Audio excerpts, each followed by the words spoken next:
देशासह महाराष्ट्रामध्ये जून ते सप्टेंबर दरम्यान सरासरी 106% पावसाची शक्यता, तर मराठवाड्यामध्ये सरासरीच्या 112% आणि विदर्भात 109% पावसाचा अंदाज.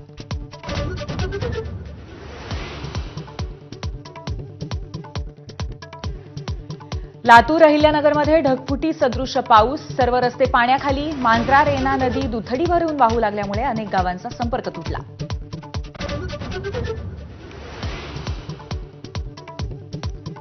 विदर्भामध्ये मान्सून पोहोचण्यापूर्वीच पावसामुळे 4 जणांचा बळी.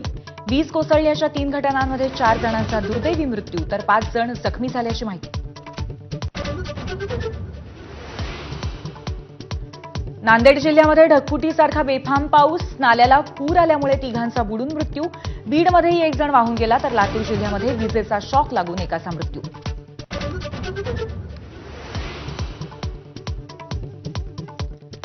सध्या सुरू असलेला पाऊस खरीपासाठी अतिशय पोषक, अकोल्याच्या पंजाबराव देशमुख कृषी विद्यापीठाचं मत. पाऊस थांबल्यानंतर मशागतीची कामं पूर्ण करण्याचा सल्ला.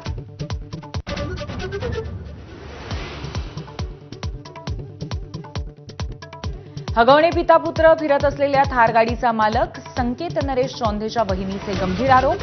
चौंधे कुटुंबियांकडून छळ होत असल्याची पोलीस आणि महिला आयोगाकडे तक्रार.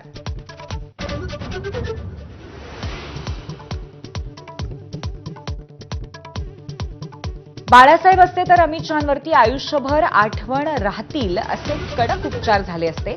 बाळासाहेबांनी मोदींना मिठी मारली असती असं म्हणणाऱ्या अमित शहांना दैनिक सामनाच्या अग्रलेखातनं प्रत्युत्तर.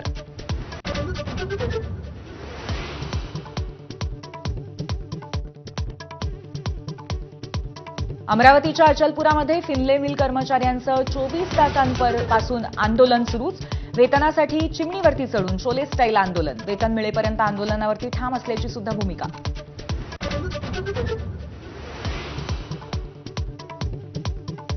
ट्रम्प सरकारकडून परदेशी विद्यार्थ्यांना मोठा झटका. व्हिसासाठी घेण्यात येणाऱ्या मुलाखती सध्या स्थगित. सध्या शिक्षण घेणाऱ्यांनी मध्येच शिक्षण सोडल्यास व्हिसा रद्द होणार.